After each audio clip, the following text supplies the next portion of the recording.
안녕하십니까. 박훈탁TV입니다. 미국과 중국이 모두 안에서부터 무너지고 있습니다. 구독, 좋아요, 알림 설정, 자율구독료 부탁드립니다. 새로운 종말론적 디스토피아 스릴러 영화 Leave the World Behind의 가상 주제가 곧 현실이 될 수 있습니다. 영화는 전화선부터 전력망, 인터넷, 심지어 궤도에 있는 위성까지 모든 것을 무너뜨리는 사이버 공격으로 미국이 전면적으로 붕괴되는 모습을 그립니다. 미국이 이렇게 붕괴되면 나머지 세계도 똑같은 현상을 겪게 됩니다.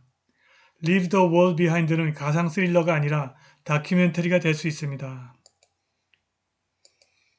미 국무부 대테러 지원 프로그램의 수석 고문과 2012년 공화당 전당대회의 수석 법집행 고문을 지낸 미간 라이트는 Leave the World Behind의 디스토피아적 내용이 가능성의 영역을 벗어난 것이 아니라고 말합니다.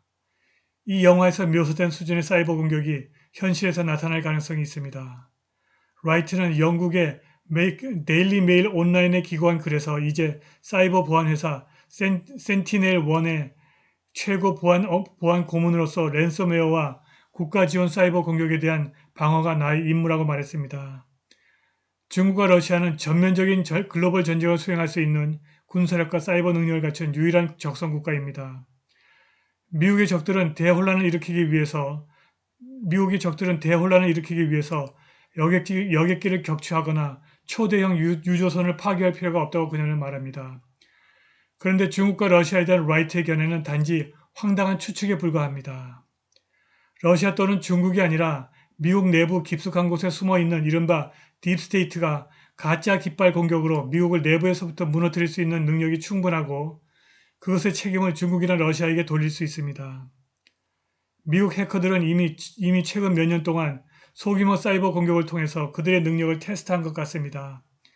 즉 최근 하와이의 수자원 시설에 대한 사이버 공격이 있었고 미국 서해안 항구와 석유 및 가스 파이프라인에 대한 사이버 공격이 있었습니다.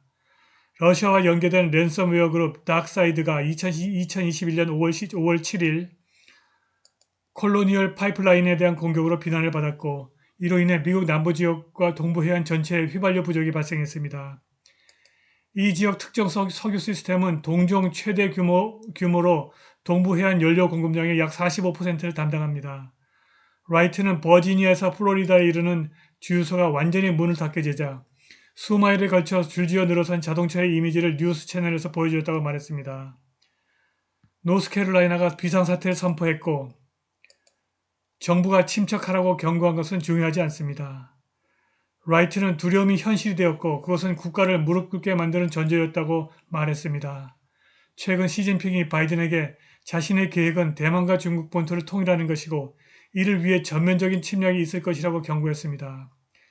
미국이 시진핑의 계획을 무시한다면 중국은 로스앤젤레스, 뉴욕, 시카고, 피닉스, 휴스턴, 필라델피아 같은 주요 인구 밀집 지역에서 사이버 공격을 감행할 수 있으나 이것은 라이트의 개인적인 의견에 불과합니다. 목표는 대규모 혼란을 야기하고 공공안전과 연방 당국의 대응을 압도하는 조건을 만드는 것입니다. 아마도 미국의 해커들이 범죄를 저지르고 러시아와 중국에 뒤집어 씌울 것입니다. 미국 경제가 2024년 대공황 2.0에 접어들 것이라는 예측이 있습니다. 일부 미국 경제학자들은 올해 미국 경제가 연착륙이 가능할 것이라고 예측하지만 보수 언론 매체 에포크타임스는 독자들에게 험난한 2024년을 대비할 것을 권고합니다. 에포크타임스가 인터뷰한 경제학자들은 앞으로 몇 달간 리세션이 심각할 것으로 예측했고 일부는 선거 전 심지어 올해 상반기에 리세션을 암시하기도 했습니다. 비영리 비즈니스 싱크탱크 컨퍼런스 보드에 따르면 리세션이 이르면 2024년 상반기에 도래할 수 있다고 합니다. JP모건 체이스의 CEO 제이미 다이머는 과거의 양적 완화에 더해서 경기 부양 자금과 연준의 조치로 인해 미국 경제의 거품 슈거 하이가 발생했다고 경고했습니다. 언론 매체들은 많은 분석가들이 다가오는 선거가 경제에 대한 불확실성과 불안의 중요한 원천이 될 것으로 예상한다고 말했습니다. 리세션은 고용시장의 영향을 크게 받는데 2024년 고용시장에 대한 신중한 낙관론이 지난 2년에 비해서 크게 약화되었고 연말까지 실업률이 증가할 수 있다는 예측으로 변했습니다. 실제로 미국 노동시장에서 채용은 이미 2023년 초부터 냉각됐습니다. 중국도 안에서 무너지고 있습니다. 미국 정보기관들이 중국 인민해방군의 심각한 부패 의혹으로 인해서 전쟁 수행 능력을 의심하고 있다고 블룸버그 통신이 전했습니다.